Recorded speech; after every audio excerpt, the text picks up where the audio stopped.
This is Daily Armenia, CivilNet's daily news digest. Here's what's making headlines in Armenia today.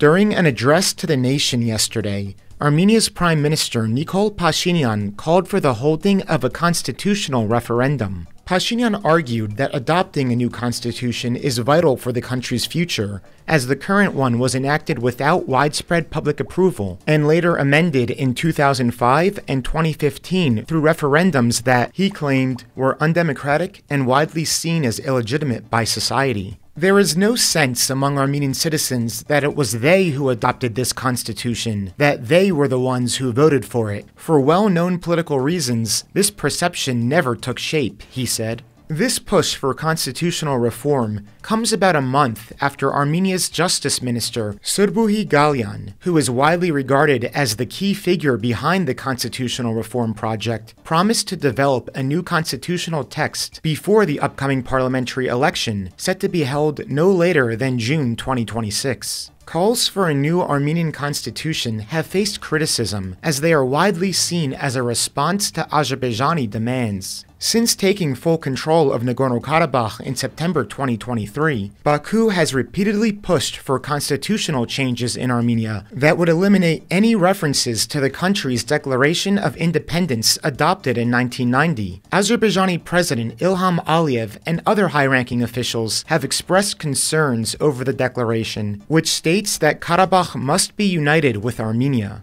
While Armenia's constitution itself makes no mention of Karabakh, and the Constitutional Court ruled last year that the declaration holds no power unless its provisions are explicitly included in the constitution, Azerbaijan has not dropped its demands. Baku continues to cite constitutional amendments as a key precondition for signing a normalization deal, arguing that while Pashinyan's government may have no intention of reclaiming Nagorno-Karabakh, future administrations might take a different stance. Pashinyan and members of the ruling Civil Contract Party, however, point to the fact they have consistently called for a new constitution ever since coming to power in 2018. However, the 2020 war, COVID lockdowns, and the 2023 Karabakh ethnic cleansing prevented them from holding a proper referendum campaign. At a press briefing today, Justice Minister Galyan said that the government has yet to decide whether the new constitution will retain the reference to the Declaration of Independence. In a parallel development yesterday, Pashinyan established an interagency commission to review Armenia's national security strategy, headed by Security Council Secretary Armen Grigoryan. The current strategy was adopted in July 2020, with its primary goal being to establish guidelines for ensuring the security and progressive development of Armenia and its citizens, based on the vision of an independent,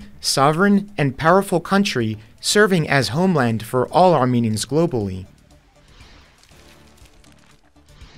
Ruben Vardanyan, the philanthropist and former state minister of Nagorno-Karabakh, who is currently on trial in Baku, declared a hunger strike yesterday to protest what he describes as a judicial farce being conducted against him by Azerbaijani authorities. He conveyed this message in a brief phone call with his family. Yesterday, I decided to protest by declaring a hunger strike. This is my response to the blatant violations of both Azerbaijani and international law, Vardanyan said in his message to the international community. Vardanyan and other high-ranking officials of Nagorno-Karabakh were detained by Azerbaijan after its one-day offensive against the region in September 2023, and are now facing a litany of charges, including terrorism and separatism. Vardanyan detailed numerous violations of his rights, such as being denied the right to a defense and only being provided with poorly translated documents. This so-called trial is not just against me, he said.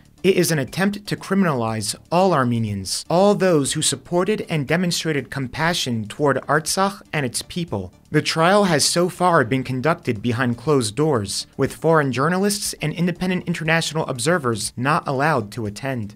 In his appeal to world leaders, international organizations, and human rights defenders, Vardanyan warned that silence in the face of such violations paves the way for future tragedies, fueling hostility and a new wave of hatred. He concluded that only through truth, law, and humanity can peace and justice be ensured in the region. Vardanyan previously went on hunger strike last April during his pre-trial detention, protesting limited communication with his family and legal team, as well as torture and ill treatment in jail.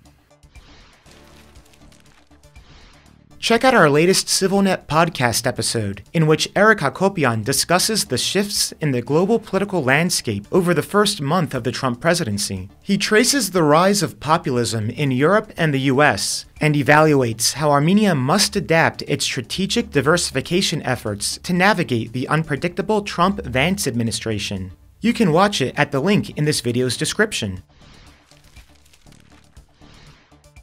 And finally, the ＳivilNeթ number of the day is 238.79.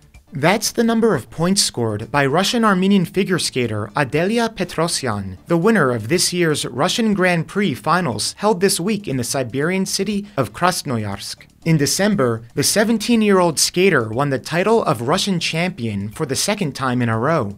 Despite her wins, we will not be seeing her at the World Championships, as Russian skaters are currently not allowed to compete internationally. However, it is expected that the ban could be lifted for the 2026 Winter Games if the skaters participate as neutrals, so hopefully this rising star will still have her time on the world stage.